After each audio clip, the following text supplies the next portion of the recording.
Alright, I gotta be upfront with you all. I wasn't excited to play this game. I know, there's a lot of people that have given it a lot of hype, but I don't know, something about it when I saw the images of it didn't really grab onto me.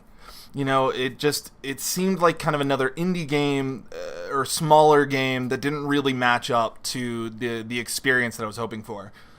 So, if you're like me, and you passed over this game, or you weren't excited to play this game, I'm going to stop you right there. You're wrong. Go play this game. Let's talk about the game. So, the game is Hand of Fate 2. And Hand of Fate 2 is not really just one type of game. It's multiple games put together into this one kind of seamless experience. The first thing I want to talk about, though, before we get to the gameplay, is the story. Now, as far as I got in the game, I still couldn't quite figure out what the story was. Basically, you're this character, and you're either on this train or this carriage. I don't know, it's some moving vehicle. And you're playing a game against this opponent. And the game you're playing is your memories. You're essentially creating your memories of your past. For what reason, I'm not quite sure, but you're playing the memories of your past. To be honest, it felt like a D&D adventure to me. It was very cool because throughout the past memories that you were creating, you make choices, and you make choices not just on like what direction you go in, but on how you deal with situations. And it felt very open-ended to me, and this was the first thing that really grabbed me as I was playing this game, was just how cool the story was, because it really did remind me of some of my own D&D adventures that I had. Now, the big part to talk about this game, and really what makes it unique, is the gameplay. It's not one type of game. It's part deck builder, it's part action RPG, it's got a lot of different pieces to it. And when a game does this, one of the things that I worry about is that it throws too much at you what it wants. That it essentially says, here's everything, figure it out. That's not the way this game did it, though.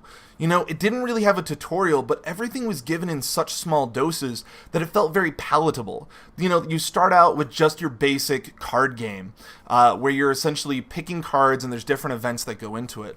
But then you get into almost like a Dark Souls-like action adventure game where, depending on the choices you make, you fight different opponents throughout the story, and it's very cool that way. But on top of that, there's other pieces. It's like an RPG where you choose equipment, and based on that equipment, you might find it during your adventure, and it really adds up to a more pleasing adventure. I would say, for me, one of my favorite parts about the game was the gameplay itself. Now, as an audiophile, to kind of go onto a different subject, music is really important to me. I feel like music in a really good game can just take it over the top and help set the tone of the situation. It's not that the music was bad, and maybe it was the speakers that I was listening through that just weren't good enough. I didn't really get a lot out of the music. It was fine, but it didn't really do anything for me. But there's so many other great parts to this game that I wouldn't let the music alone stop you.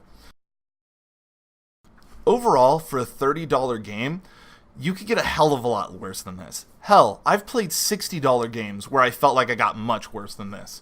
I'm looking at you, No Man's Sky. I don't care that you just got an amazing update. You were still way too much for what you offered in the beginning.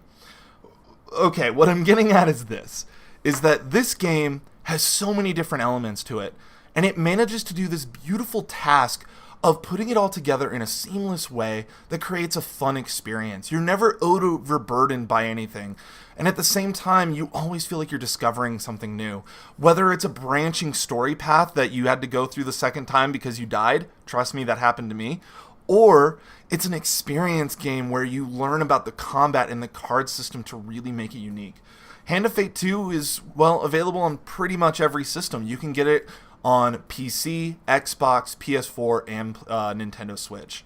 So if you're looking for a game, I would definitely suggest this one. Have a great day.